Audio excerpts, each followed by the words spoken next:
we have now learned the factual premise that the Lakers can win without LeBron James.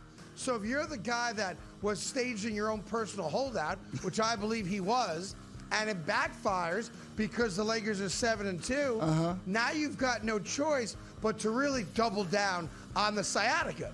The Craig Carton Show, only on SportsGrid. If Jacoby Brissett was playing bad football for the past 3 weeks, Kyler Murray will be fully healthy, ready to go. Can't wait to get him on the field at Seattle and try to resurrect our season. Now you have Jacoby Brissett playing really good football. Putting Kyler Murray back in right now because he wasn't playing good football doesn't make any sense. The perfect storm here for Arizona. Hey, Kyler, going on IR takes the pressure off you. And Jacoby, you deserve the start. Go ahead and start, kid. The Early Line, only on SportsGrid. Sauce Gardner heading over to the Indianapolis Colts as they go all in on this season and beyond. As I think a lot of people have been noting, that move does not just say, hey, we like what we have this year. It says we like what we have moving forward, and that includes Daniel Jones as their starting quarterback for Dallas. What does that decision to bring in Quinnen Williams say? That means they're poorly ran, but we already knew that. Game time decisions, only on SportsGrid. And the amazing thing you're going to say about Tom Izzo for the jump is, Tom Izzo don't duck anybody. You want to hear who they have to play preseason? Kentucky, Duke, UNC, and Arkansas. This is not the Jimmy Boeheim Don't Leave New York Carrier Dome Classic. This guy plays people. College basketball today, only on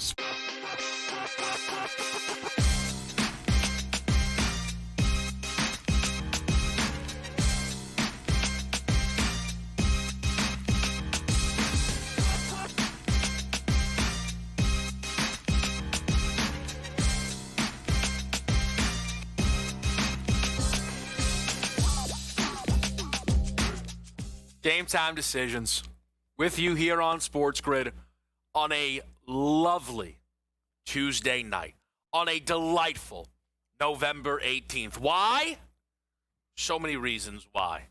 The Champions Classic is about to get underway. Every year, little round robin, they rotate. Duke, Kansas, Michigan State, and Kentucky. It begins moments from now at Madison Square Garden between Kentucky and Michigan State. It really says something about, A, my commitment to this show, and B, my disdain for New York traffic, that I am here and not there. But since I am, I will let you know I am laying the 3.5 with Kentucky basketball against Michigan State. We're going to, of course, still be betting Duke versus Kansas. We'll explain it all in a bit. I don't want to jump the gun too much. You know what? It's Champions Classic night. Let's jump the gun a little bit. I'm also playing Kansas at 10.5 for the Champions Classic. Didn't get any of those sweet 11.5s that were hanging out there earlier, but I think the Kansas Jayhawks hang, if not even pull the upset against Duke. What you have here tonight is a little rare, where you have two teams playing who have already lost a game. The Champions Classic is every year, and it is early into the season. Sometimes these teams schedule other great opponents prior. They can win those games, though, because these are great basketball teams year in, year out. Sometimes they play cupcakes, and they just route, roll, and, walk through any and all opponents. I've went through the history here of these teams during the Classic when they've entered with a loss. Duke, it only happened once, but that same year they played Michigan State, who was off of a loss. Duke handled business. Kentucky, it's only happened to once. It actually happened to be going then against Kansas, who was also off of a loss. Kansas win, Kentucky cover. That starts to put me in the right direction. Kansas, it happened another time, a win and a cover. Michigan State, kind of the odd man out here, appropriately so in this Blue Bloods tournament. It's happened to them a few times. Now, the against the spread numbers didn't go back far enough. They were 2-2 straight up. Through my eyes, I think they may have settled in 3-1 against the number. That would put us, when you remove the times that they were going head-to-head, at maybe 4-1 against the spread when you have one of these teams playing who have already lost a game. That is my favorite way to cap this. I also just look at Mark Pope and everything he has been saying after Kentucky lost to Louisville, and it would be such an unacceptable loss. I can't envision it. I can't. Michigan State got a nice win at home against Arkansas. I don't think they are in the same class as Kentucky this year. I think the money that has moved this down to 3.5 is a benefit to those of us who are looking to play the Wildcats. For Kansas, no Darren Peterson tonight. That's the headline. The potential number 1 overall pick misses a head-to-head with Cam Boozer, a potential number 1 overall pick. And in some spots, the Wooden Award favorite. Duke and Boozer potentially route and roll. But I actually am drawn into Kansas now. No Peterson. Nobody believes in us. Backs up against the wall. Bill Self, step up and get it. This is a step-up spot for a legend of the game in Bill Self. Catching double digits. They don't need to win. They need to be competitive. And I like my chances for that here tonight. I'm double dogged up. Well, I'm not double dogged up. Not double favorite. We're splitting it. It's Kentucky early. It's Kansas late. It's a Champions Classic. It's about to get underway. That is not the only headline news in the basketball world tonight. Oh, my. Oh, my. There he is. Tonight in Los Angeles, the return of the king, LeBron James, back for the Lakers. What a treat this is. LeBron James misses the first 14 games of the season. But due to Luka Doncic being one of the best players in the world, Austin Reeves breaking out, and J.J. Redick being a Coach of the Year candidate, the Lakers sit at 10-4. One of the 5 best records in basketball, and LeBron comes back tonight with completely different expectations than we are accustomed to. His points prop, around 15.5. His minutes, a question mark, but we don't expect as much. The Lakers still a monstrous favorite against a struggling Utah Jazz team who do have Larry Markkanen playing at a monster level early. Larry Markkanen, one of 2 players this year who have gone out and scored more than 45 multiple times this season. He and Steph Curry had a 50-point performance early against the Suns, a 47-point performance against the Bulls. You can put an asterisk next to it if you want because these were overtime games. But at the end of the day, Larry Markkanen is playing great ball for the Jazz. The question then is, will he be allowed to continue to play great ball for the Utah Jazz, as this is a team who does not want too many of these wins to stack up, in part because some of the guys you'll see tonight out there at the Champions Classic. LeBron and the Lakers are always a story, and that is no different entering this game tonight. It is going to be fun to watch him back in action. My best bet will come from this game. Sorry to let some of you down. It won't be on LeBron tonight. We'll get to best bets in short order. The college football world, though, of course, will be calling us here on a Tuesday. You will get a brand new top 25 from the College Football Playoff Committee at the end of Kentucky, Michigan State. They do it in the in-between of the Champions Classic. And truly, the most important thing to watch tonight is not the front of the rankings, but the back. That does not mean there's not some intrigue up top. There is, absolutely so. You could see Oklahoma jump Notre Dame. You could see Alabama stay in front of Notre Dame. You could see ND get in front of Bama. There's intrigue up there. But you have to imagine the committee will have to rank 1 or 2 or 3 non-power conference teams.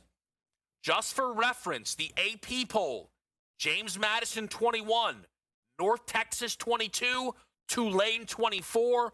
All 3 of those teams were ranked by the coaches poll as well. It is absolutely on the board that we get an answer tonight, if not likely, as to how is the committee seeing JMU against the rest of the American.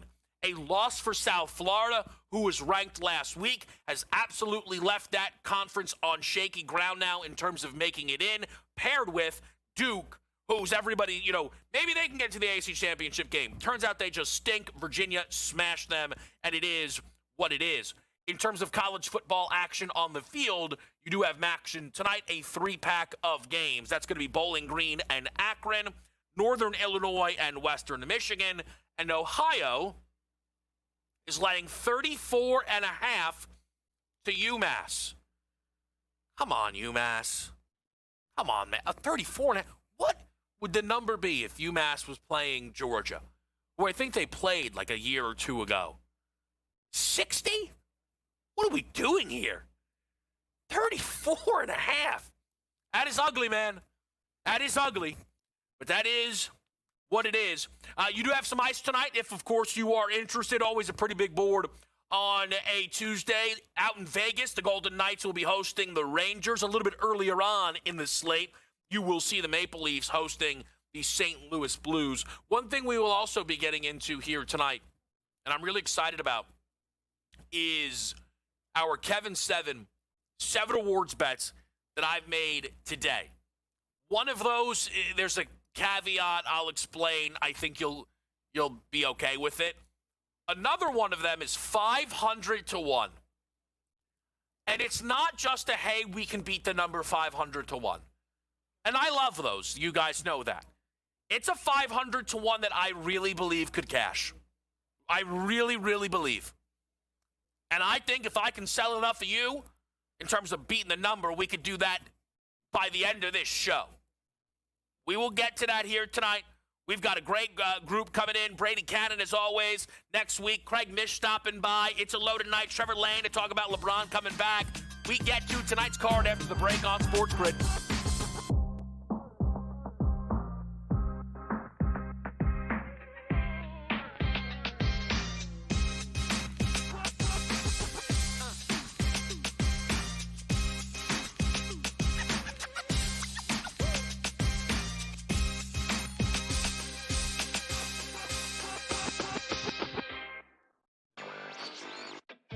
Another sport like the NBA, which is dealing with its own, scandals, so to speak, and its own headlines with the FBI and what else comes, because this is the same FBI team that also brought the NBA scandals to light. So I'd have to imagine they're working on some other stuff as well right now, and the timing is definitely not a coincidence, but definitely some very significant news in the gambling world that now you're not going to be able to bet more than $200 on a specific pitch market. Newswire, only on SportsGrid. The 35 cents, though, for yes on Ohio State. Yeah. I like that, Donnie. I think there's value in that right now because we only got, 3 weeks left to go. Then we'll have conference championships. Yeah, the more they keep winning, and they will win, the more that will increase, and that's a pretty good return on an investment there with Kalshi. The Early Line, only on SportsGrid. Where are the wins coming from? And yes, I agree. Are they good enough to win those games? Yeah, of course they are, right? But the reality of this team is not very good this year in one-score games. They're not. That was their bread and butter a year ago. Like every win last year, one-score game, the Chiefs found a way to win it. The Craig Carton Show, only on SportsGrid. It's almost like betting the stock market. The good part about it is you can take a bet today. In 2 or 3 days, if you nail that bet, you can be able to cash out, Joe. Like you just hit a heavy stock. Like you go into Sun Microsystems or whatever it's called, and you buy into it. In 3 days, you can sell it for a massive profit. Do you understand these markets, Joe? I do understand the markets. It's amazing how some of the predictive markets seem to have the answers before the test. SportsGrid's College Football Today.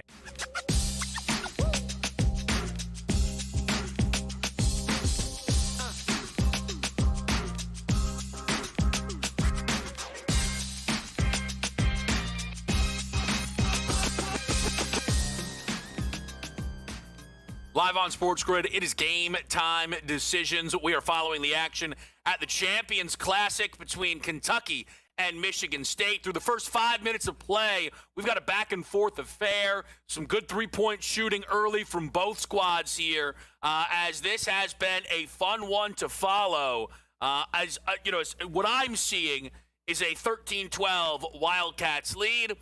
Again, we will be following this game the whole way. We are going to work in our Kevin 7 throughout this show. I want to get a couple of these on the board, especially since the first one we're going to mention comes to us from the college game with the Wooden Award.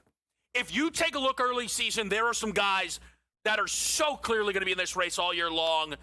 First-team All-Americans, JT Toppin, Cam Boozer, we know that, right? There's guys with a lot of expectations on them. Dybonta, Darren Peterson, Otega Owe, I believe, at Kentucky, Braden Smith at Purdue. But there's a player early season whose number has started to move. And I'm going to make this very clear. This price will look like an odds boost compared to other places. That's why we try and shop around. But freshman Michael Brown, the point guard at Louisville, is 40-1 on Fanatics. And that is an unimaginably good number. Because it is 18-1 at other places. And it should be. So this is a get in while we still can on Michael Brown. Because I just want to, and I know for some this will feel maybe a little sacrilegious, but I want to put Michael Brown side by side with Braden Smith, who in some spots is settled in as the favorite. I understand the case for Braden Smith is not just his long-standing status in college basketball, but the expectations on number one Purdue. But Braden Smith right now is averaging 17.8 points per game and 8.5 assists. He is off to a phenomenal start. He is also playing 6 more minutes per game than Michael Brown because so far Louisville's only played one team really worth much of anything. And, Louisville isn't running out. I mean, listen, Louisville didn't get almost put on upset alert by Oakland, so Braden Smith had to play 37 minutes in that game. This is what it is. Braden Smith's performance against Bama was brilliant.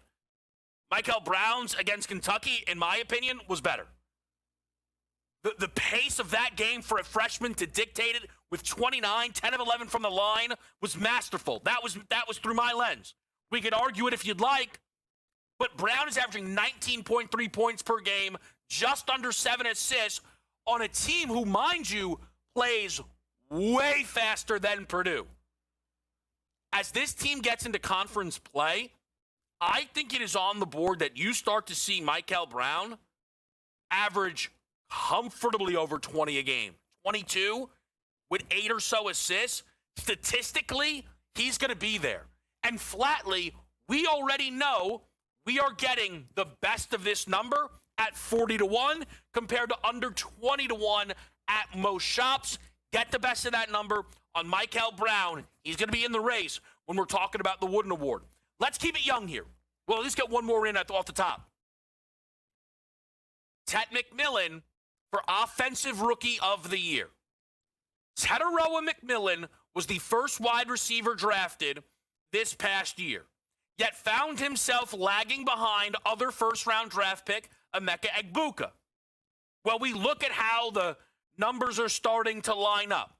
Tet does have an extra game right now on Egbuka.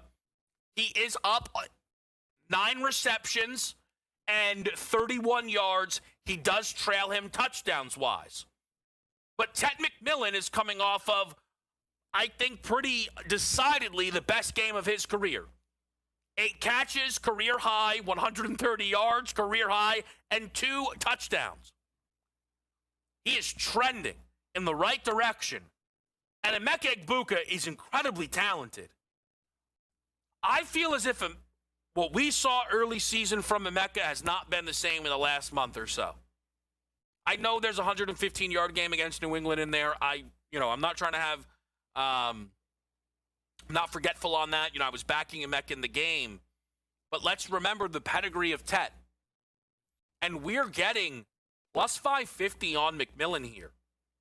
You look at other contenders. Jackson Dart has the second best odds.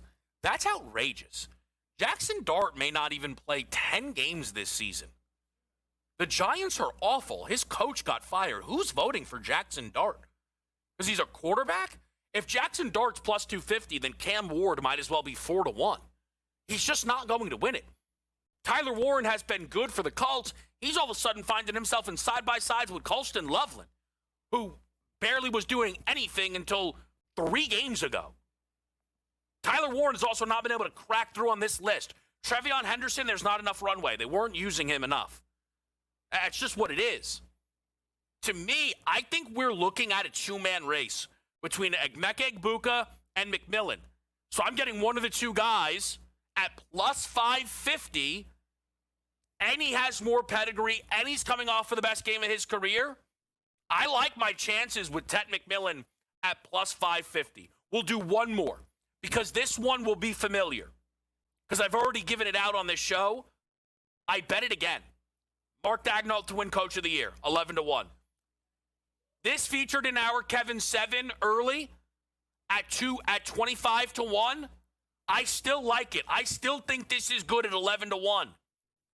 Look at the perception around this team in OKC and what people think about whether or not they can win 70 games. They are plus 280 to win 70 games. They're plus 1260 to break the Golden State Warriors record. I cannot promise you, if I can promise you one thing, I can promise you this. If they break the record, he will win Coach of the Year. And there is almost no gap. You're getting nearly 5x the number on him to win Coach of the Year that they are to win 70. That Daigneault number still has a lot of juice. We still have a lot more juice as well. We'll keep breaking down Kevin 7 here with you on a Tuesday night on SportsGrid.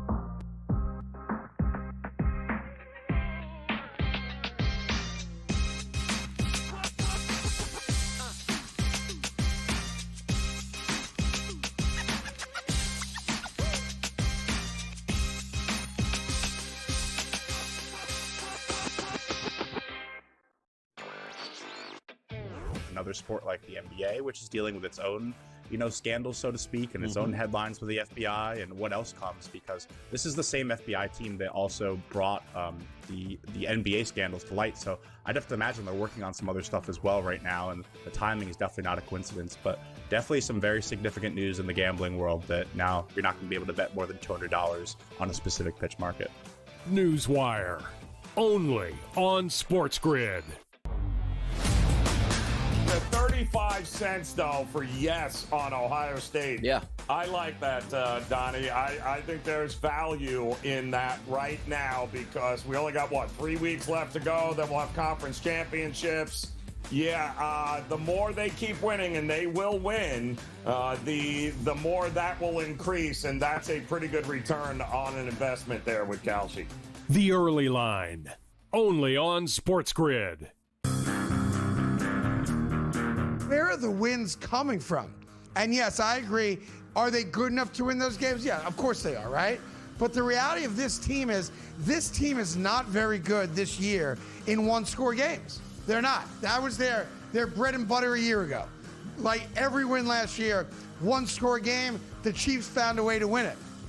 The Craig Carton Show, only on SportsGrid. It's almost like betting the stock market. The good part about it is you can take a bet today. And in 2 or 3 days, if you nail that bet, you can be able to cash out, Joe. Like you just hit a heavy stock. Like you go into Sun Microsystems or whatever it's called, and you buy into it. In 3 days, you can sell it for a massive profit. Do you understand these markets, Joe? I do understand the markets. It's amazing how some of the predictive markets seem to have the answers before the test. SportsGrid's College Football Today.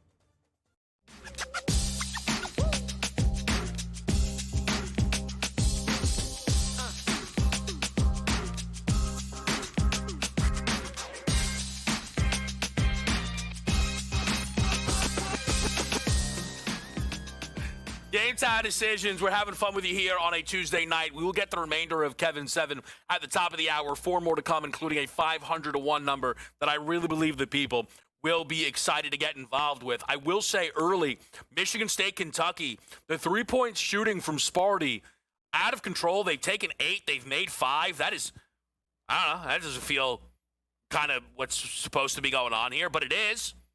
If it continues, shout out to those who bet the over. We have people in the back who bet the over. We have people in the back who bet Michigan State. I mean, it's going all right. It's going all right. We have others in the back who are far more dialed on the college, of course, football slate. Let's do some best bets tonight for the people. We've got satelliting in Casino Chris with a UMass plus 33.5. He didn't even get the best of the number. I mean, it's 34.5 at other shops. I mean, folks, you got to root it in. You got to root it. He needs it.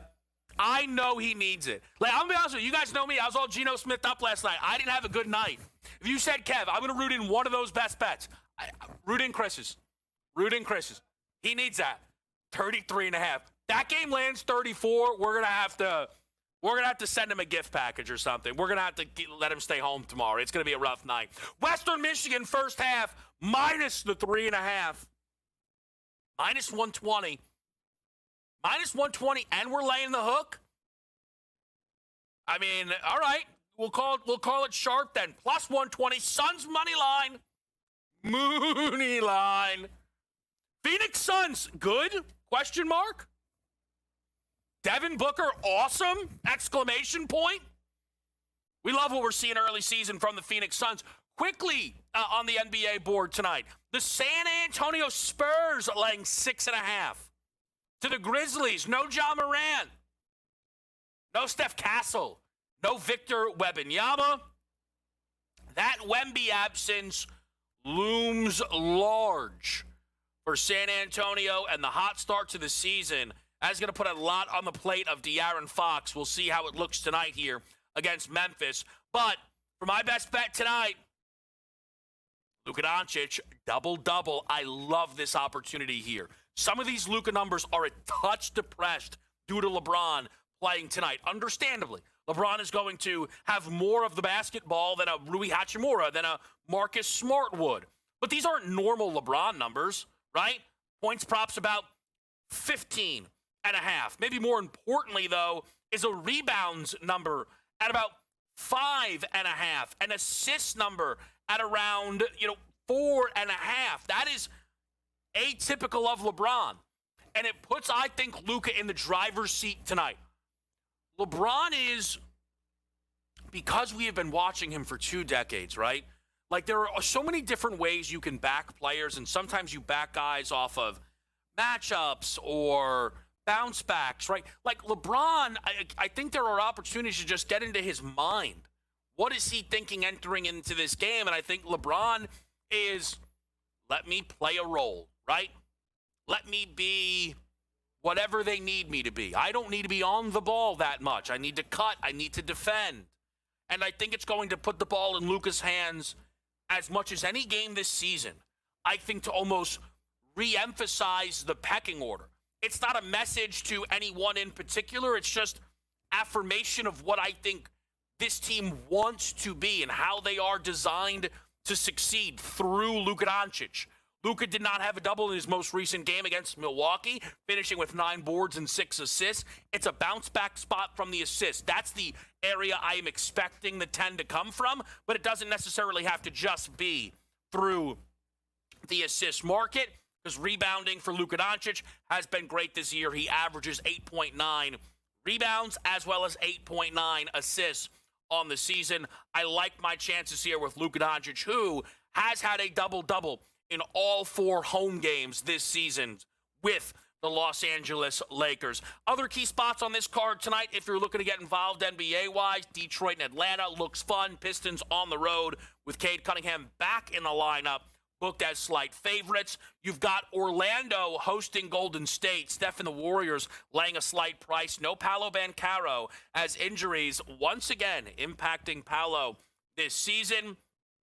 There are also some other college basketball spots coming up. Ranked team including North Carolina against Navy as they lay 26.5. We are going to continue to follow this live board, but get you the remainder of Kevin's 7 awards bets that I made today, kinda, next.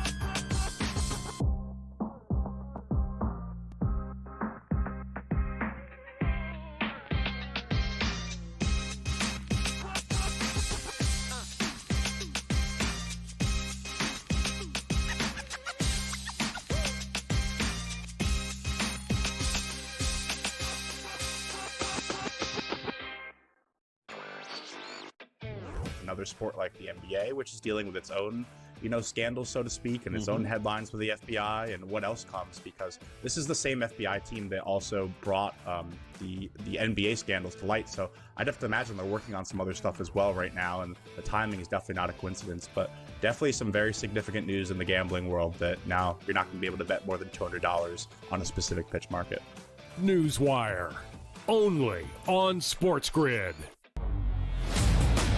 The 35 cents, though, for yes on Ohio State. Yeah. I like that, Donnie. I think there's value in that right now because we only got, 3 weeks left to go. Then we'll have conference championships. Yeah, the more they keep winning, and they will win, the more that will increase, and that's a pretty good return on an investment there with Kalshi. The Early Line, only on SportsGrid. Where are the wins coming from? And yes, I agree. Are they good enough to win those games? Yeah, of course they are, right? But the reality of this team is not very good this year in one-score games. They're not. That was their bread and butter a year ago. Like every win last year, one-score game, the Chiefs found a way to win it. The Craig Carton Show, only on SportsGrid.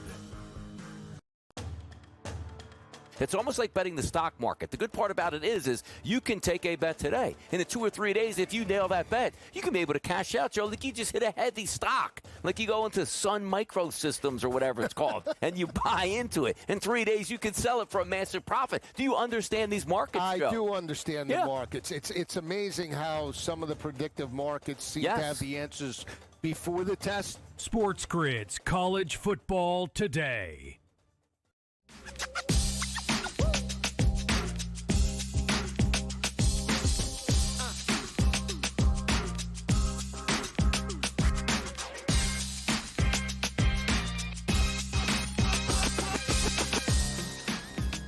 GameTime decisions here on a Tuesday night. Kevin 7, as always, on a Tuesday. We've got a bit of a loaded K7 here tonight, so we've already started with a few of these. Let's just re-rack those. Mikal Brown, 40-1 to win the Wooden Award. That is a Fanatics number. Make sure you get the best of the price. That's under 20-1 at most books. Ted McMillan for Offensive Rookie of the Year at plus 550. I think we've got a two-man race between McMillan and Emeka Egbuka. So that gives me an opportunity to get a great number on a head-to-head. Mark Daigneault, I am betting. Again, I already bet him before the year, 25-1, 11-1 as the Thunder. They kind of look unbeatable. And they're healthy. Not really, but like healthy enough because Shea's out there and it's fine and they're dominant. And if they win 70 games, he's got a great chance. And if they win 73, he's definitely winning the award. And all of that feels on the board. Sticking with Coach of the Year, but in the NFL, 25-1, Sean Payton. I can't believe this number. I really can't.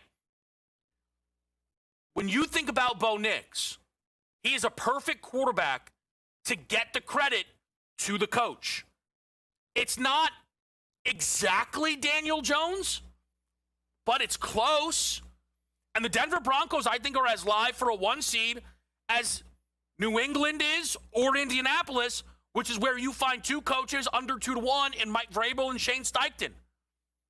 And I think if the Colts lose to KC this week, they're a dog. We'll talk about that game. It opens the door more for this Sean Payton number to drop. And if Mike Vrabel and the New England Patriots do not win the AFC East, then I don't think Mike Vrabel is going to have any chance to win Coach of the Year. And I also think that means Drake May has no chance to win MVP. And obviously, I think that's on the board. We talked about this yesterday. Josh Allen won MVP at plus 550. I can't pass this up. I look at the names in front of him. It's a head-to-head with May in the division. We're getting way better odds on Josh to win MVP compared to this team to win the AFC East. You're talking nearly triple the number. And Matt Stafford, who, I'm sorry, he is not the MVP. Your 2-yard touchdown passes don't impress me, brother. And you're losing the total touchdown battle to Josh anyway. And Josh Allen scores more rushing touchdowns as the year goes on. So he might break the single-season QB rushing touchdown record this year. He's going to pair it with 4,000 passing yards. And he didn't even throw for 4,000 last year.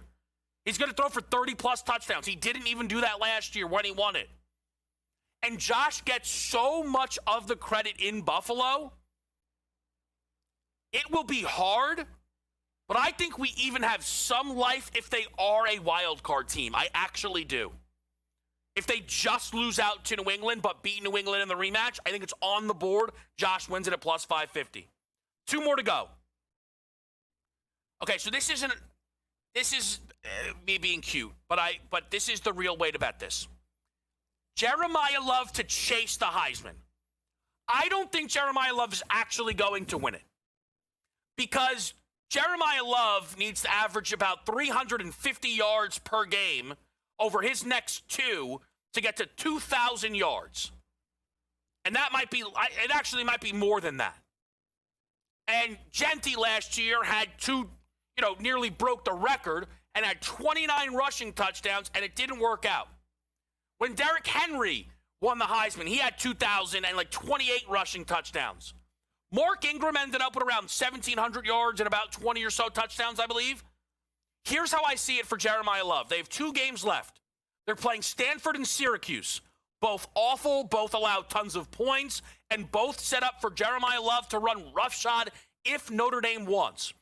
Love doesn't have a 3-touchdown game yet on the ground. He's at 14 rushing touchdowns. He has a 4 total touchdown game against Arkansas. It was 2-2.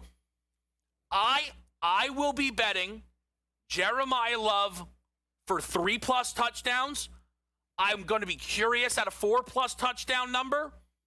And I think the yardage, I would prefer total yardage maybe because I think that might be the Love case because of how good of a pass-catching running back he is. But I'm going to look to ladder up the yards as well. I think some of these could be a touch depressed because Notre Dame is going to be a huge favorite in these games, but Notre Dame doesn't play in a conference. Therefore, they're not going to play in a conference championship. Therefore, they have a bye coming their way. I think Jeremiah Love chases the Heisman. I don't think he wins it. It feels like it's going to be a head-to-head between Mendoza and Sayin, and whoever wins the Big Ten title game, if that is it, will win it. But I think Jeremiah Love chases it, so we're not going to bet him to win the Heisman. We're going to bet him to chase it. Okay, now the crown jewel. I have given out a number of bets I feel on this show at big numbers, knowing we're going to beat the number, but knowing it's going to be an uphill climb. Emmanuel Clase to win AL Cy Young 2 years ago. We weren't going to get there, but we knew we were going to beat the number. I couldn't help myself. Paul Skeens, same season to win Cy Young. I didn't think we would be able to win it. I knew we'd beat the number. At one point, we were the favorite. Sometimes you get big numbers and you're like, we can beat this number. And if I'm going to give you a 500-1, you know I'm going to tell you we're going to beat the number. But that's not all I'm going to tell you. Cason Wallace can win Defensive Player of the Year, and the 500-1 number on him is one of the most mispriced in-season awards I have ever seen in my life. Victor Wembanyama injured again, and the 65-game threshold is going to put him up against it. So what did the books do? Put Chet Holmgren as the favorite. Why? Because the path to winning DPOY is playing on the best defense in basketball. And that's what the Thunder are, the best defense in basketball. Here's the thing, though. Cason Wallace has been the best defensive player on this team. No questions asked. Lou Dort is 60-1. Lou Dort is having a bad year and is injured. If Wallace was 60-1, I'd still be interested. Cason Wallace should have top 6 odds to win this award. I'm not so sure Cason Wallace shouldn't have top 4 odds to win it. And you give grace to Wemby because of who he is, and if he meets the 65, it's probably his. Mobley, because he's the reigning DPOY, and Chet, because he is still seen as a defensive anchor, but honestly, not really. None of his defensive numbers jump out the way Wallace's do. And he is, Cason Wallace, top 4 in defensive rating, defensive win shares, defensive box score plus minus. But sometimes not everybody is drawn to that. Are you drawn to the guy who is leading the NBA in steals? That feels to me like a big opportunity. It's 500 to 1. If it was 50 to 1, I'd still be interested. They tacked on a 0. I think we've got ourselves an opportunity. That's how I see it. Kevin, 7 awards bets that I made today. One final time. Cason Wallace, 500 to 1. Jeremiah Love to chase the Heisman. Josh Allen MVP. Sean Payton MVP. Mark Daigneault Coach of the Year. I said Sean Payton MVP. Sean Payton Coach of the Year. Mark Daigneault Coach of the Year. Ted McMillan Offensive Rookie of the Year. And Mikel Brown for the Wooden Award. We're going to pause right there. We are coming up against the break. We'll update you on the live markets for Michigan State and Kentucky, and bring in our guy Craig Mish as winter meetings are starting and college football coaching situations are getting wild. That's next year on SportsGrid.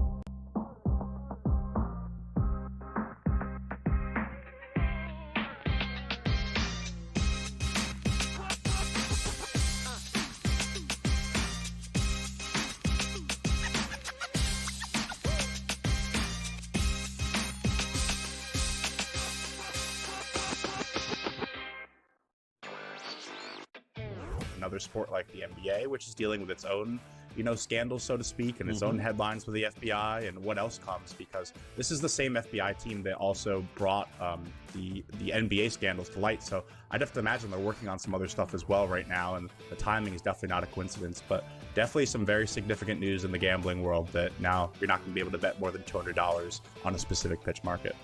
Newswire, only on SportsGrid. The 35 cents, though, for yes on Ohio State. Yeah. I like that, Donnie. I think there's value in that right now because we only got, 3 weeks left to go. Then we'll have conference championships.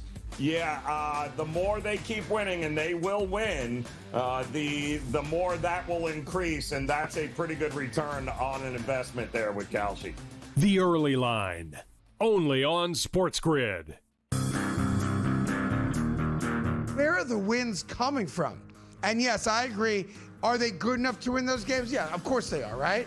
But the reality of this team is not very good this year in one-score games. They're not. That was their bread and butter a year ago. Like every win last year, one-score game, the Chiefs found a way to win it. The Craig Carton Show, only on SportsGrid. It's almost like betting the stock market. The good part about it is you can take a bet today. In the 2 or 3 days, if you nail that bet, you can be able to cash out, Joe. Like you just hit a heavy stock. Like you go into Sun Microsystems or whatever it's called, and you buy into it. In 3 days, you can sell it for a massive profit. Do you understand these markets, Joe? I do understand the markets. It's amazing how some of the predictive markets seem to have the answers before the test. SportsGrid's College Football Today.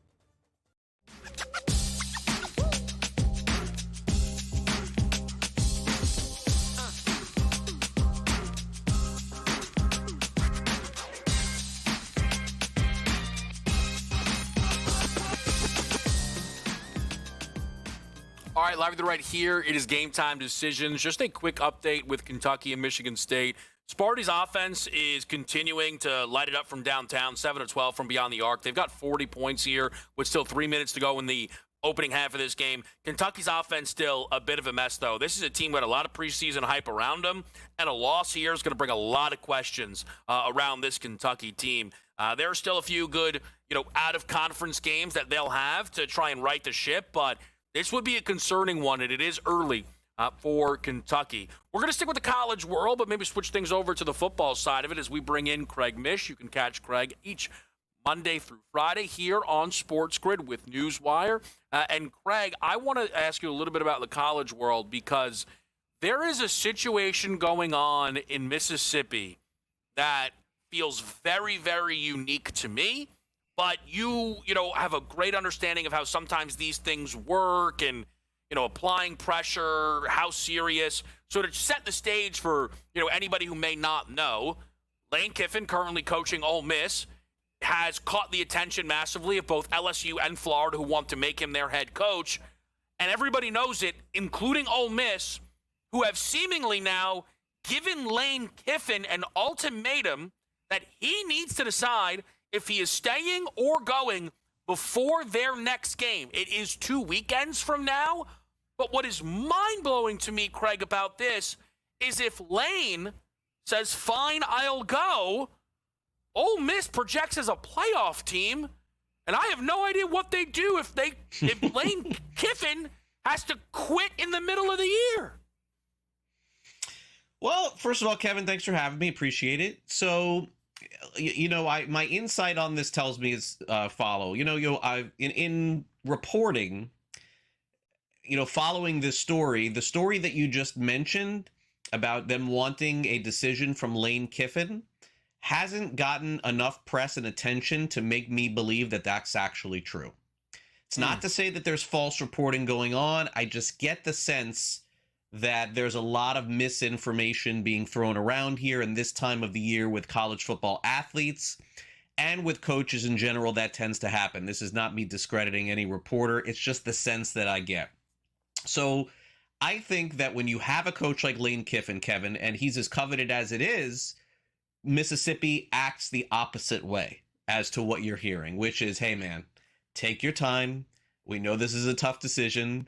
We are not going to push you one way or the other, and endear yourself toward the coach, which is why this reporting is a little bit troubling to me, because I would think it would be the other side. Also, notice Lane Kiffin, who's supremely popular on social media and everywhere else, hasn't taken a shot back at anything, because I simply think that he's a guy that likes attention, but seems to be somebody who's always pursuing the truth. So, look, I don't have any insight as far as what ends up happening. I think he's in a great spot in Mississippi. It wouldn't surprise me at all to see him stay and just become, again, the highest paid coach in college football. But I am very biased in the idea that he would choose LSU if he did over the University of Florida, Kevin, given the fact that I went there. So I think it's a better spot. I do truthfully believe that. The record for Florida would not indicate that over the last 5 years. It's been, really bad, a really disappointing run here in this decade. But I certainly would hope that would be the one that he chooses. I think, well, and that's, look, one of the reasons I wanted to ask you about it as well is just, you kind of understand some of the parties that are at work here. What is so interesting to me, Craig, is this, reported ultimatum. It reads to me as if it's Ole Miss's only leverage in the matter of, if this gets to the offseason, we're going to lose.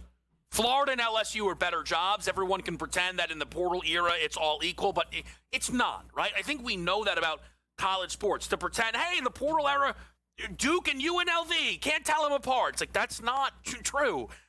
And I don't think Lane Kiffin would want to leave like this. Like, it's such an added layer to it, Craig. And what I think is on the board is if Lane Kiffin says, I'm leaving, and that means he then is not coaching them against Mississippi State, and the follow-up to that is them losing that game, usually you would think a 10-2 SEC team could get in.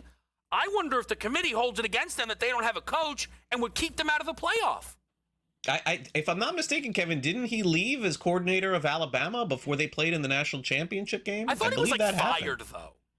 Maybe I'm wrong. I don't know. My memory on that, it could be off. Yeah, totally. I'm not sure. I think he did leave. And by the way, he doesn't have the stature of a Nick Saban, Kevin. But can you imagine a report coming out with Nick Saban 10 years ago? The Alabama has given him an ultimatum to make a decision. That's why the sniff test does not pass for the story, Kevin. It doesn't pass. So, look, I think that his best interest, he's going to have to choose whether it is money and fame versus winning. and being comfortable in a place like Mississippi where he could stay forever.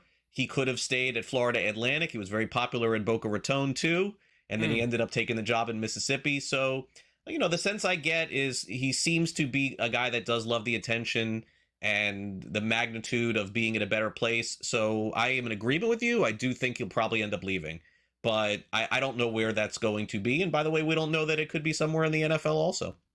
Well, that's such a interesting wrinkle, the Jackson Dart connection that sits out there. Because, Craig, we're going to get into some of the early baseball stuff we're seeing. I thought there was some interesting Pirate stuff today in the next segment.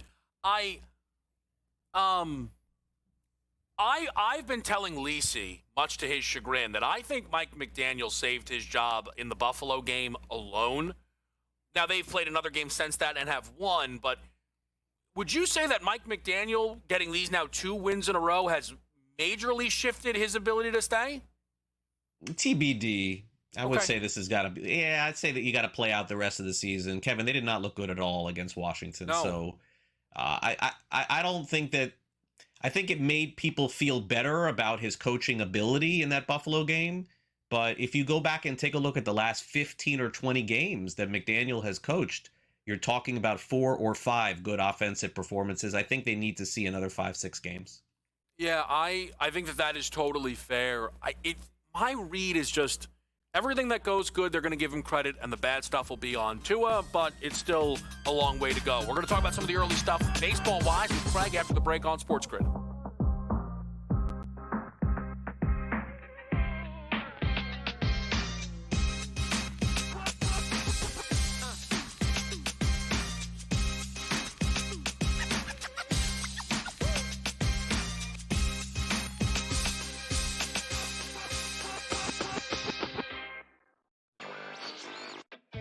Another sport like the NBA, which is dealing with its own, scandals, so to speak, and its own headlines with the FBI and what else comes, because this is the same FBI team that also brought the NBA scandals to light. So I'd have to imagine they're working on some other stuff as well right now, and the timing is definitely not a coincidence, but definitely some very significant news in the gambling world that now you're not going to be able to bet more than $200 on a specific pitch market. Newswire, only on SportsGrid. 35 cents, though, for yes on Ohio State. Yeah. I like that, Donnie. I think there's value in that right now because we only got, 3 weeks left to go. Then we'll have conference championships. Yeah, the more they keep winning, and they will win, the more that will increase, and that's a pretty good return on an investment there with Kalshi. The Early Line, only on SportsGrid. Where are the wins coming from? And yes, I agree. Are they good enough to win those games? Yeah, of course they are, right?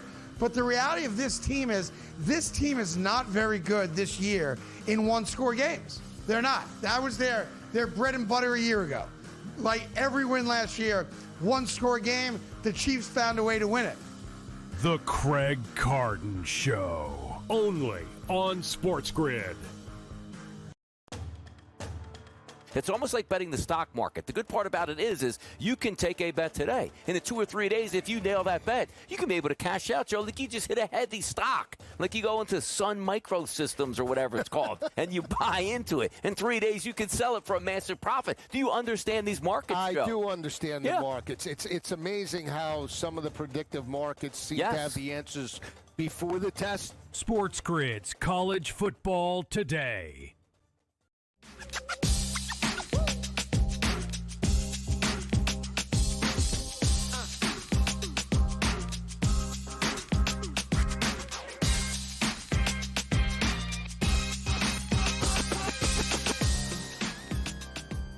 Game Time Decisions. We are here with you on a Tuesday night. We're joined by Craig Mish. And Craig, along with being the lead man here on Newswire, Fantasy Football Today, he is also a very plugged-in reporter around Major League Baseball, specifically the Miami Marlins. But, Craig, we are, it's in November. It's not baseball season. But there was a report today around the Pittsburgh Pirates that certainly kind of bucks the trend of what we typically hear out of Pittsburgh, which is they're looking to spend. They want to push all in. Connor Griffin, who, is a high-level prospect. They're going to see if he can become the starting shortstop on day number 1. I'm curious if you make anything of some of the early word out of Pittsburgh as we approach these winter meetings. Yeah, so look, I think when it pertains to some of this stuff, I think you also have to base the conversation around what baseball may look like in a couple of years.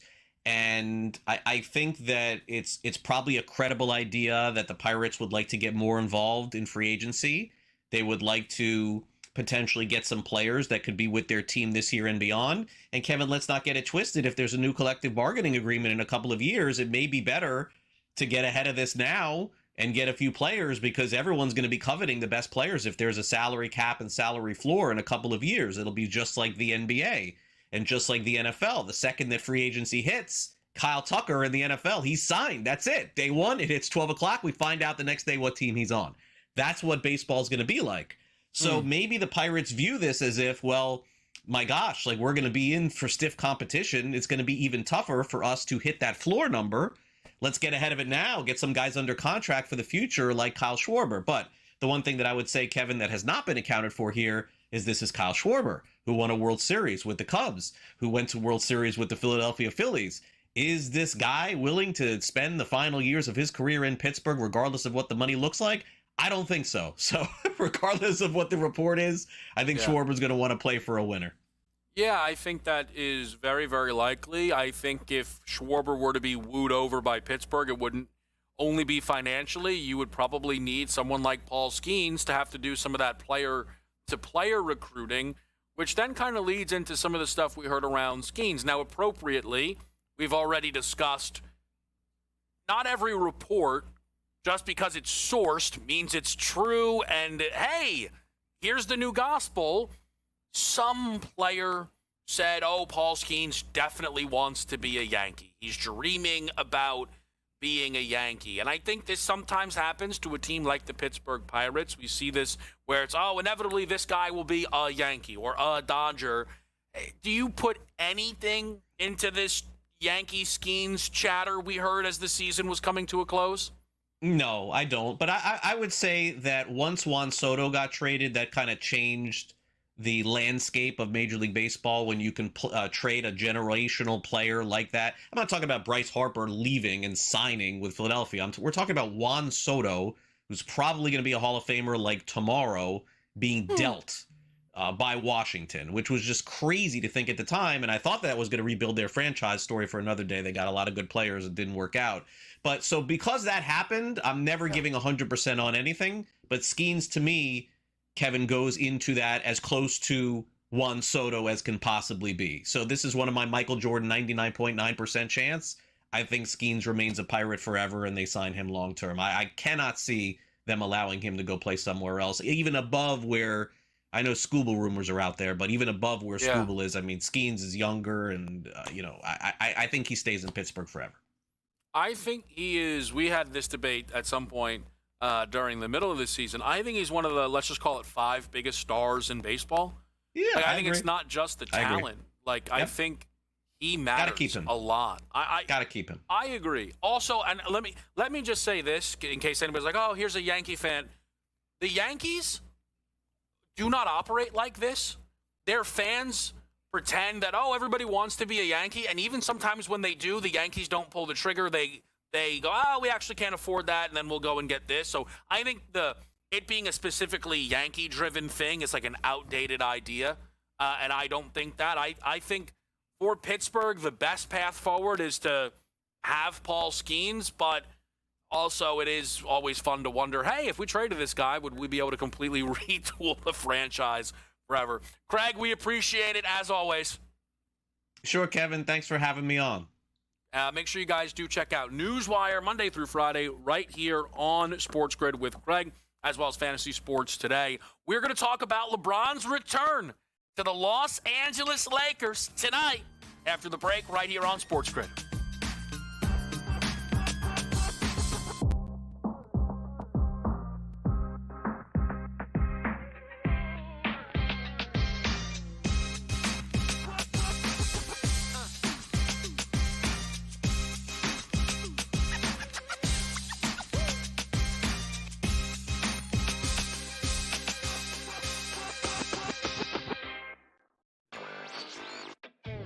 another sport like the NBA, which is dealing with its own, scandals, so to speak, and its own headlines with the FBI and what else comes, because this is the same FBI team that also brought the NBA scandals to light. So I'd have to imagine they're working on some other stuff as well right now, and the timing is definitely not a coincidence, but definitely some very significant news in the gambling world that now you're not going to be able to bet more than $200 on a specific pitch market.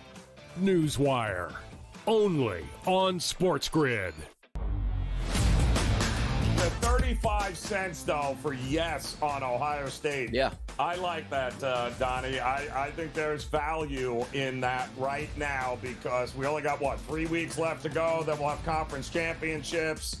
Yeah, the more they keep winning, and they will win, the more that will increase, and that's a pretty good return on an investment there with Kalshi.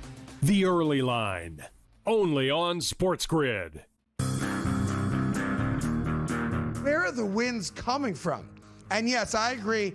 Are they good enough to win those games? Yeah, of course they are, right? But the reality of this team is not very good this year in one-score games. They're not. That was their bread and butter a year ago.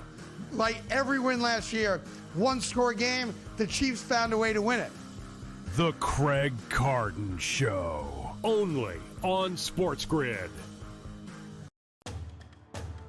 It's almost like betting the stock market. The good part about it is you can take a bet today. In 2 or 3 days, if you nail that bet, you can be able to cash out, Joe. Like you just hit a heavy stock. Like you go into Sun Microsystems or whatever it's called, and you buy into it. In 3 days, you can sell it for a massive profit. Do you understand these markets, Joe? I do understand the markets. It's amazing how some of the predictive markets seem to have the answers before the test. SportsGrid's College Football Today.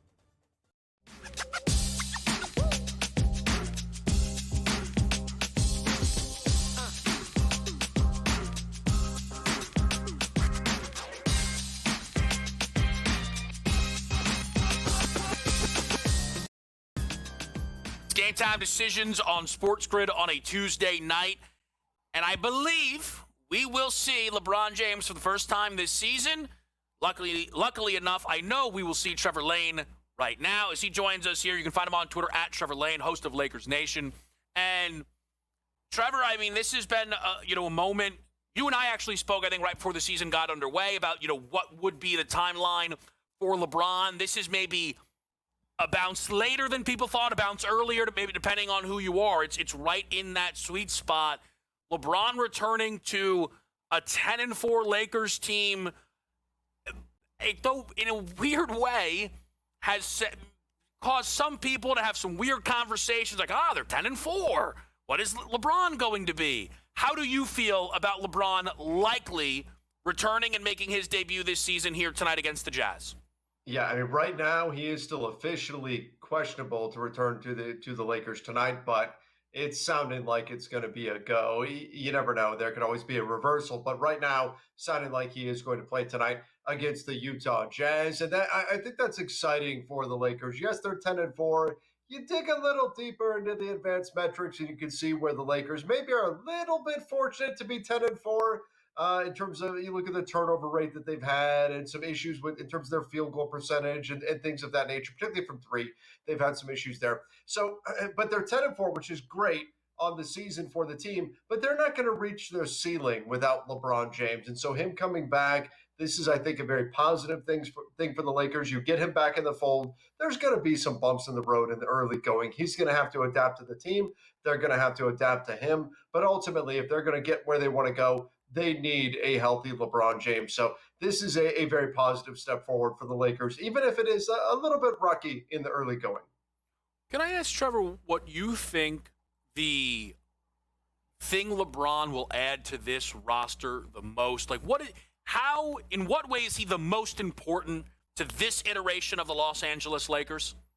Well, I guess I'll cheat a little bit here, and I'll say there's two things that he really adds that are very important. On the defensive side of the ball, he's going to add that veteran presence. He's going to be another coach on the floor. J.J. Redick has talked about this, that Marcus Smart is like a coach on the floor for the team right now. On the defensive side, you will frequently see J.J. relaying defensive instructions through Marcus Smart to the guys that are out there on the court. LeBron gives them a second guy that will do that. His own individual defense, it certainly slipped from where he was 10 years ago, which to be expected, but he can be an organizer on the defensive side of the ball. And then offensively, I think his ability to fill whatever role the team needs. You need him on the ball, he can do that. You need him off the ball, he can do that. Spotting up, no problem. In the post, he can do that. He can be a bit of a chameleon for this Lakers team offensively and fill in whatever role that they need. And so that's where I think he's really going to help on both sides of the ball. That veteran organizer on the defensive side.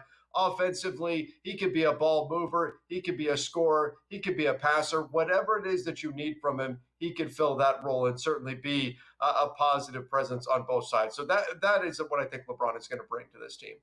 Yeah, I think what's really interesting is it in no way is a situation where he is expected to be the end-all, be-all, nor do I think he is interested. That's where I think some of the people who are like, it's Luka's team. Like, he knows that. Everyone knows that. Like, Luka is undeniable in that way.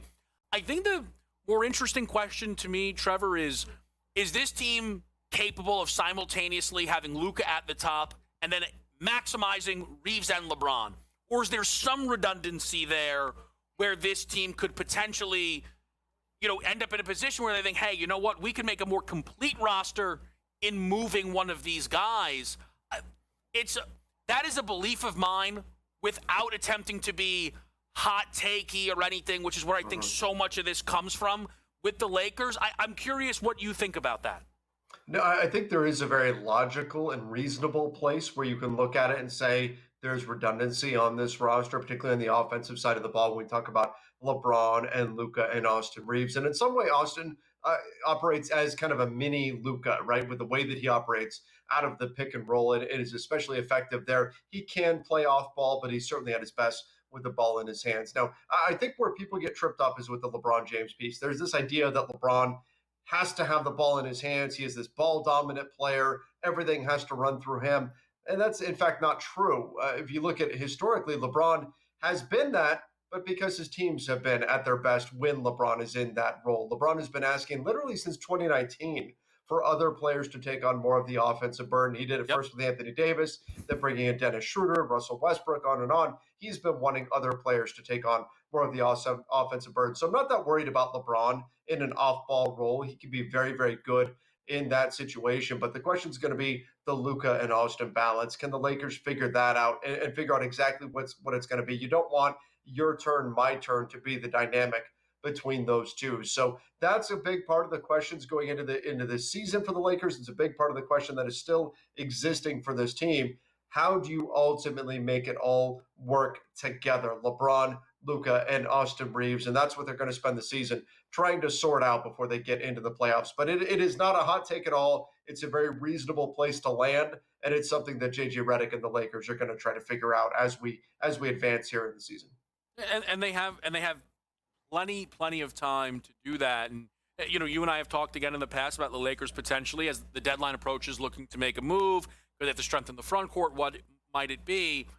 There is a name who I think everyone expects to be out there that you just mentioned in Anthony Davis. I cannot imagine a world optically where that happens. I believe that the Lakers could offer the absolute best return on the board, and Dallas would still have to say no. It is a bit hilarious how much of a fit AD would be with this Lakers team, Trevor, but I am curious. You talk to a lot of people around this league. Am I off base to think no matter what, there's just no way AD could end up back on the Lakers this season? No, you're absolutely right. I mean, I guess, look, in this league, Luka is a Laker, so by that measure, you never say That's never, true. right? That's a good on point. Something happening, right? But that said, it would be bonkers if the previous regime under Nico Harrison was let go in part because of a trade involving the Lakers. For one of the first moves for the new regime to make a trade with the Lakers, particularly sending the main piece that you got in that previous trade back. I just can't imagine a situation. And then when you get into the salary cap of it all, right? You get into the numbers, the logistics of trying to make something like that happen. It is almost impossible to get Anthony Davis back to the Lakers without like doing like LeBron for Anthony Davis or something crazy, along those lines. It is extremely, extremely, extremely unlikely, even in a league where you never say never. The last thing I'll just ask you here is just quick. We only have about a minute or so left, Trevor. I really do appreciate it. Just evaluating year 2, JJ. Is there anything you're noticing that feels a little bit different? Because he's not being discussed as much, but it seems to be people are really impressed early season with Reddick. Yeah, I think the vibes around this team are very, very positive. There's a joy that we're seeing from these players playing together, and I think part of that is JJ Redick fostering those things. He's been very quick to compliment players this season. He's been very much in their corner while still barking at them when things are not going correct, and he's been quick to also drop a few 4-letter words and things of that nature when need be. But This is a team that very much enjoys playing together, and I think JJ Redick is a big part of fostering that environment. He's done a great job with a team that has been very, very injured over the course of the season, maximizing what each player brings, even in a constantly changing environment. So he's done a heck of a job early on in this season. Long way to go, of course, but I've been impressed by what he's done and the vibes around the team, in the locker room, on the floor. It is so night and day compared to what we've seen in the past. They're really enjoying playing basketball together, and that's a credit to JJ. Yeah, he right now actually has the second best odds. He's tied with Mitch Johnson of San Antonio for Coach of the Year. He's going to be in that conversation, I think, right now. Bickerstaff has an early lead. I've talked a lot about Mark Dagnall, but JJ's a part of that mix. Trevor, we appreciate it as always. Make sure you guys follow Trevor at Trevor Lane and everything he does over there at Lakers Nation. We'll be back with Brady Cannon talking Week 12 in the NFL next.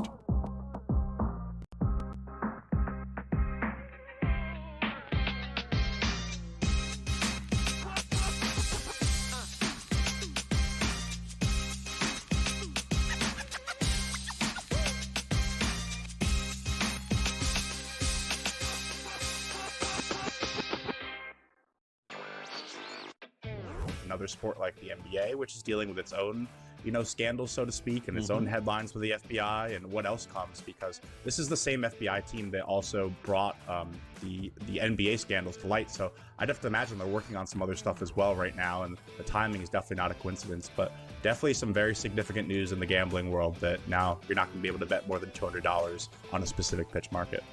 Newswire, only on SportsGrid.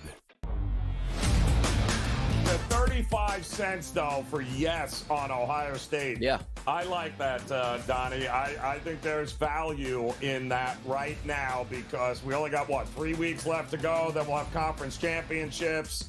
Yeah, the more they keep winning, and they will win, the more that will increase, and that's a pretty good return on an investment there with Kalshi. The Early Line, only on SportsGrid. Where are the wins coming from? And yes, I agree. Are they good enough to win those games? Yeah, of course they are, right? But the reality of this team is not very good this year in one-score games. They're not. That was their bread and butter a year ago. Like every win last year, one-score game, the Chiefs found a way to win it. The Craig Carton Show, only on SportsGrid. It's almost like betting the stock market. The good part about it is you can take a bet today. In 2 or 3 days, if you nail that bet, you can be able to cash out, Joe. Like you just hit a heavy stock. Like you go into Sun Microsystems or whatever it's called, and you buy into it. In 3 days, you can sell it for a massive profit. Do you understand these markets, Joe? I do understand the markets. It's amazing how some of the predictive markets seem to have the answers before the test. SportsGrid's College Football Today.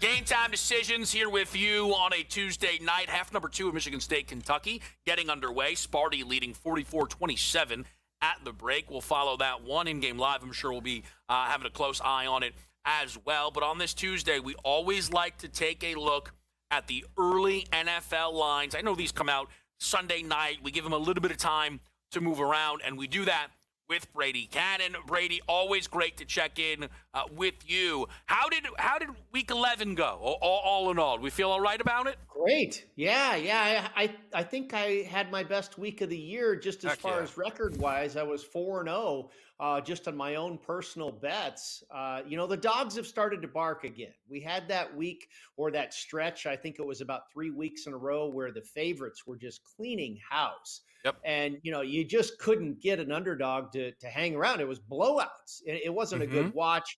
I mean, every game, I want to say it was week 8 or something like that. I think there was all but one game that was decided by multiple possessions. So, it's a little bit better, I think, on most of us bettors when we get a more competitive product. And that's been good the last few weeks for us. Yeah, it's been a really fun season overall. It's been fun to talk to you just throughout the week, how it starts, how it finishes, how it develops. And there is one thing you have to thank people when they help you.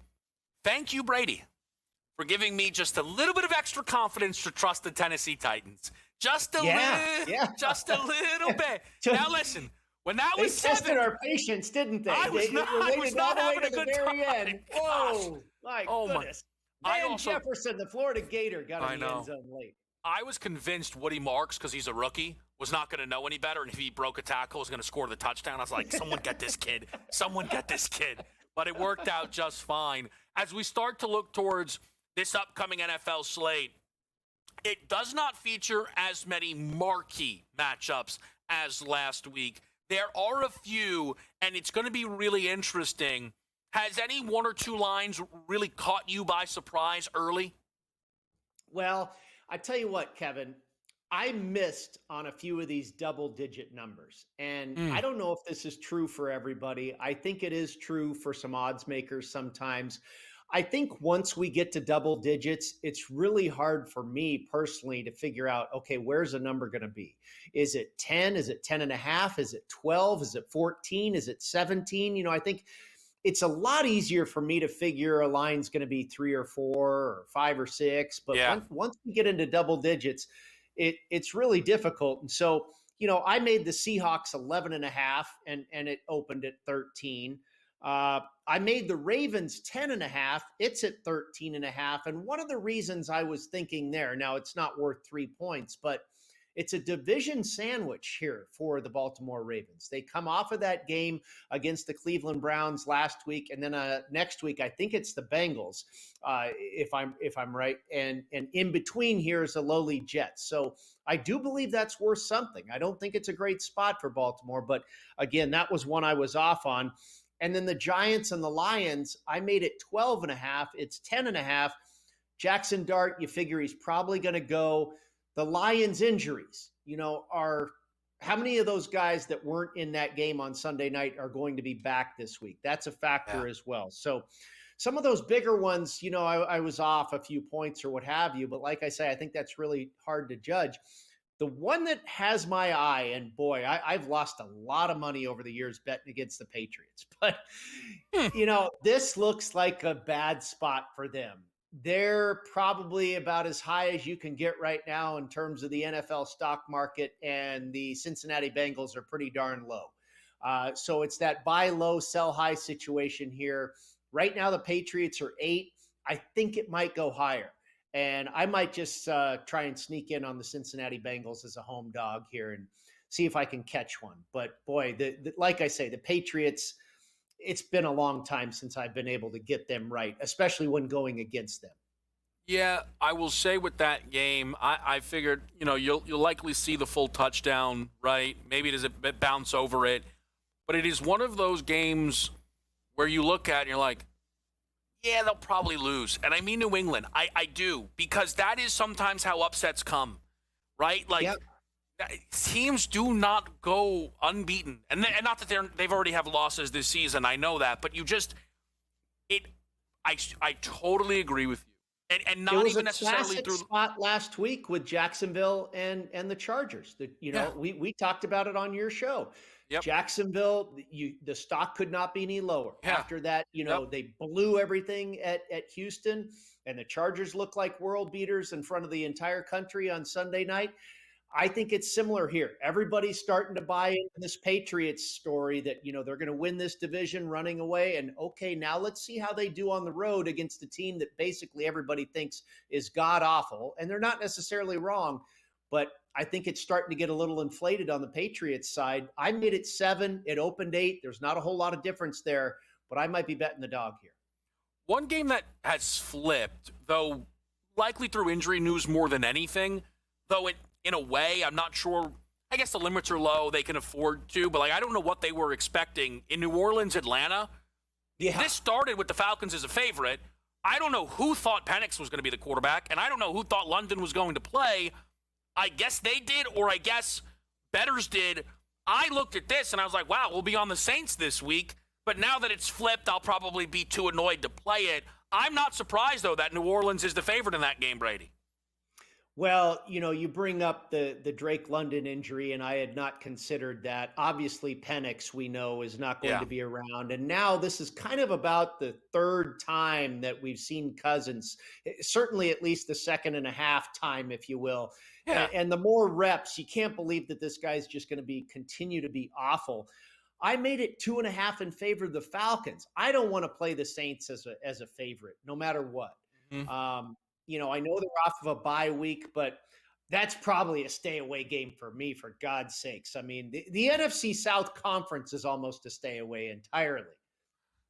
It's so back. It's actually ridiculous. It's both Souths. It's every year. It doesn't matter. Yeah. Which, by the way, if anybody wants to figure out, hey, how's the NFC West this good? Go look at which divisions they're playing. I actually want to ask Brady about one more game. Favorite on Monday night, by the way. Oh my gosh! We'll be right back on Sports Grid. Oh my God.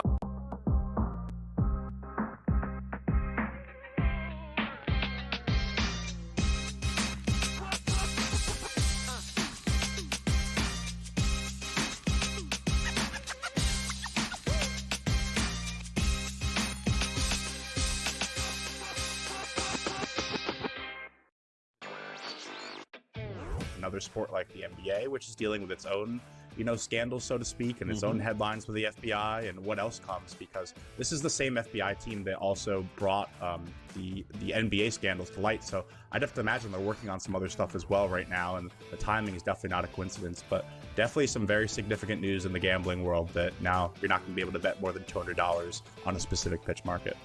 Newswire, only on SportsGrid. 35 cents, though, for yes on Ohio State. Yeah. I like that, Donnie. I think there's value in that right now because we only got, 3 weeks left to go. Then we'll have conference championships. Yeah, the more they keep winning, and they will win, the more that will increase, and that's a pretty good return on an investment there with Kalshi. The Early Line, only on SportsGrid. Where are the wins coming from? And yes, I agree. Are they good enough to win those games? Yeah, of course they are, right? But the reality of this team is not very good this year in one-score games. They're not. That was their bread and butter a year ago. Like every win last year, one-score game, the Chiefs found a way to win it. The Craig Carton Show, only on SportsGrid. It's almost like betting the stock market. The good part about it is you can take a bet today. In the 2 or 3 days, if you nail that bet, you can be able to cash out, Joe. Like you just hit a heavy stock. Like you go into Sun Microsystems or whatever it's called, and you buy into it. In 3 days, you can sell it for a massive profit. Do you understand these markets, Joe? I do understand the markets. It's amazing how some of the predictive markets seem to have the answers before the test. SportsGrid's College Football Today.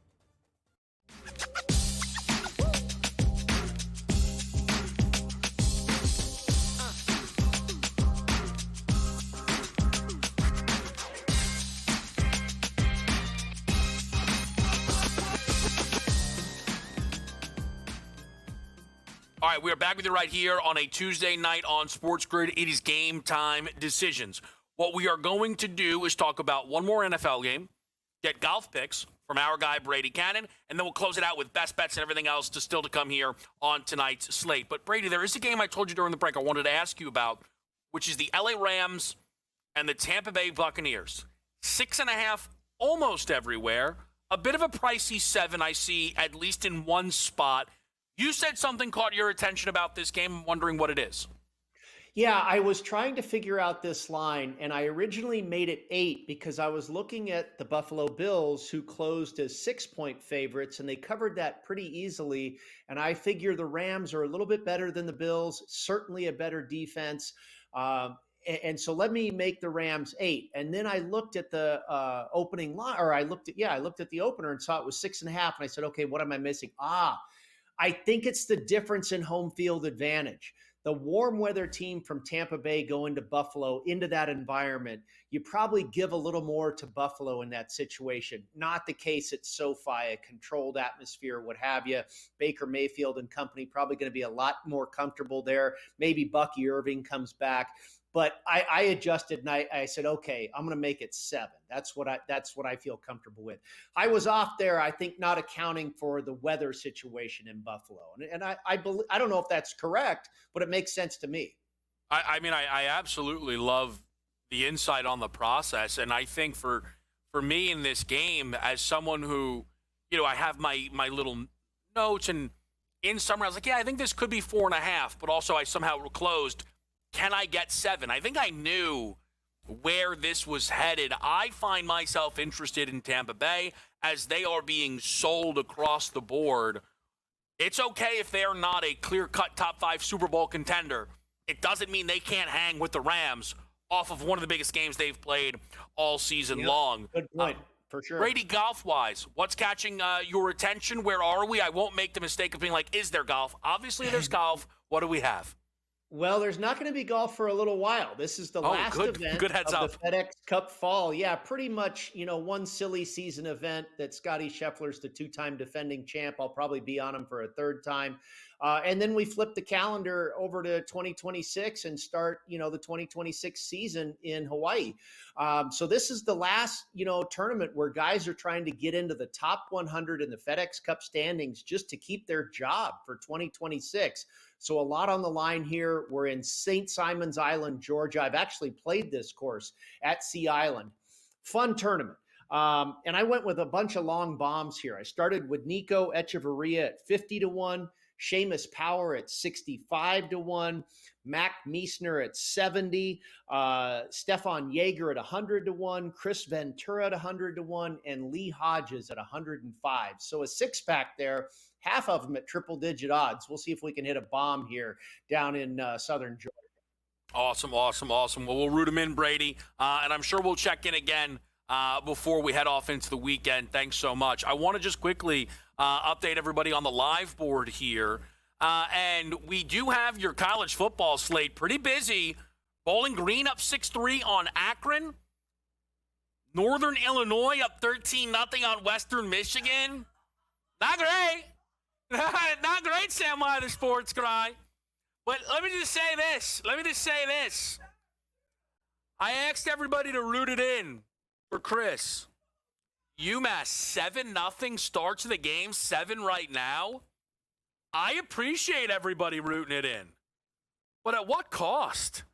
I mean, did everybody use their rooting powers to root against Kentucky tonight? I don't know what's going on here. I'm going to tell people this.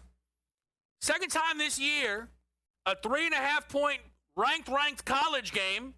I'm on one side. Our good friend AJ's on the other.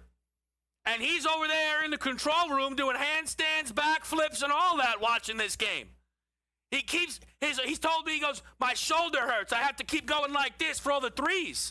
It's unbelievable what I'm watching here. Kentucky was supposed to have the offense. This is not good. You know what? I'll tell you what. We got Wheel City in the back because I just got asked a question that I'm none too pleased about. Let me tell you that. I just got asked. I'm none too pleased. If you want to fade, who knows? I'm rattled now because I was worried about, is this going to be double dog? I have to hope now, unless Kentucky comes back. We're on Kansas plus 10.5.